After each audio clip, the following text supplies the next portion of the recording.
50 KTRS, talk a little real estate with our good friend, Kathy Helbig of the Kathy Helbig Group, kathyhelbiggroup.com. Good morning, Kathy Helbig. Good morning. What are the things that sellers do when making a mistake when trying to find an agent? Well, one of the big things they do is they don't really do their homework and they hire a part-time agent because it's a friend or family.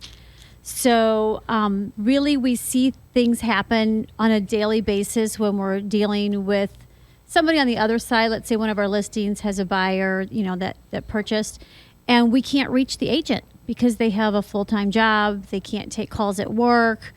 They're a teacher, just all different kinds of things. And so you don't realize that can really affect your transaction because there are little fires that pop up here and there that have to be put out immediately sometimes. So much so that you give your buyers and sellers a tablet so that they can be in constant contact and do anything at a moment's notice. We make sure we have every number. We make sure that if they don't have technology, we will give them some technology with tablets and things to make sure we can be in constant communication. Yes. Yeah. But even in negotiations, sometimes they'll do a 2-hour response time. And if you don't have a full-time agent that you can get a hold of, then you're not going to get that offer pushed through. So That's really important, is to hire for somebody that has the statistics for success and not because they're your neighbor or a relative and they're not full-time in the business. They also don't have the budget to really market or spend on a business when it's not a full-time business as well.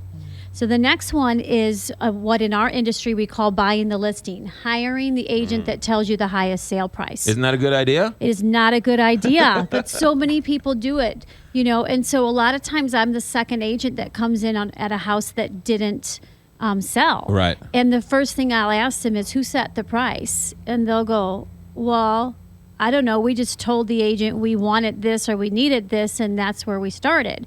So there was really no rhyme or reason. There was no mathematics put behind it.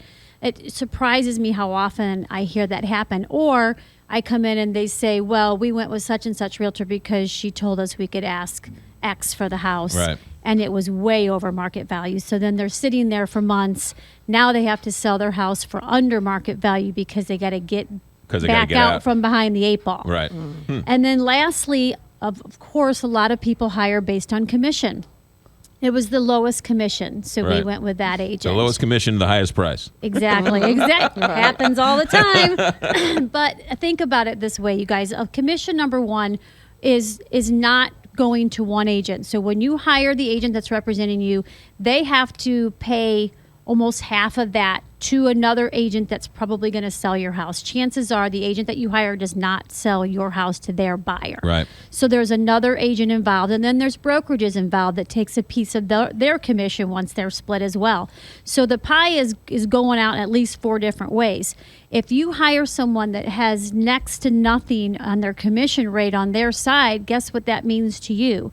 There's next to nothing on a marketing budget as well. Also next to nothing to incentivize somebody to bring a buyer to them. Exactly. Yeah. So. All right. All good stuff. Kathy Helbig, kathyhelbiggroup.com, 314-276-SOLD. Don't forget the app. It's a great app. How's the market? Still going strong? We're still putting houses up on the market and still putting them under contract. So call us if you're thinking about moving. Kathy Helbig, have a good Thanksgiving. July. And have a good 4th of July too, just whenever it shows up. Absolutely. 742, Big 550, KTRS. Live and local.